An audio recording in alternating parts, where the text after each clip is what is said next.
My name is Alan Palomo from Neon Indian. Alan. It had like a weird twang to it. Well, I think it definitely gets pretty weird around South by, but I don't know. How could Austin get weirder? Maybe if we drove on the left side of the road, or if buildings were made inside out. Damn Funk. I really, really, really want to see Damn Funk. Been blasting the record pretty nonstop in the van. Of course, Chaz, Tori Moi, is always pretty amazing. And I heard Liars are playing Friday, and I really, really got to see that. Last time I saw him was in Denton, and the guy had on like this crazy, like velvet suit. It was like this like purple, kind of like he looked like he was wearing like like drapes or curtains or something, and was just going all sorts of ape shit. It was pretty amazing to watch, so I probably got to see that again. What did I dream about last night? If I can remember. Well, and this is one of those things where you kind of have that sensation where like you wake up and you had the impressions, and as your day goes along, like you start forgetting more and more of it, and it becomes far more ambiguated.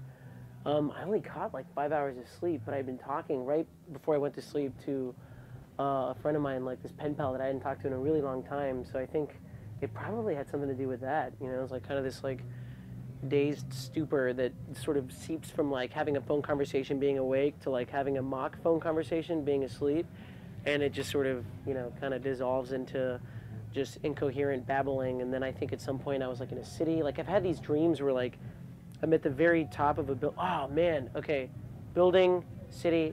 I'm kind of getting like a little bit of the imagery here.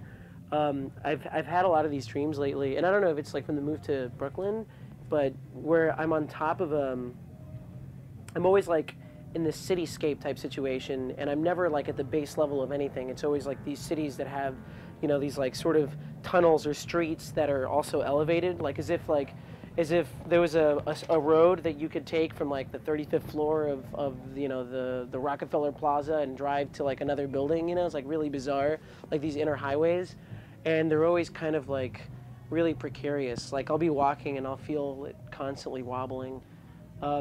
I have a lot of apocalyptic dreams these days as well. I mean, well, not like every night or something, but I feel like on average, like once a month or once every 2 months, I keep dreaming about like a tidal wave or something. I don't know what that means. My latest release is the Green Label Sound track that I did, Sleep Paralysis, and yeah, it's pretty interesting. It dropped a few days ago. I think initially the GLS thing was, was sort of in debate of whether or not it was going to be Neon Indian or Vega.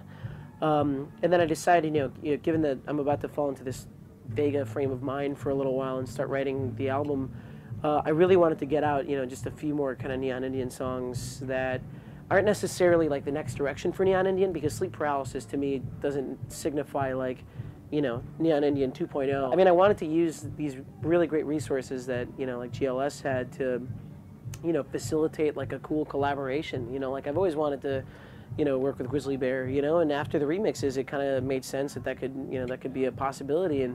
And by then, Chris and I were already talking about, working on a song for a 7-inch for his label, Terrible Records.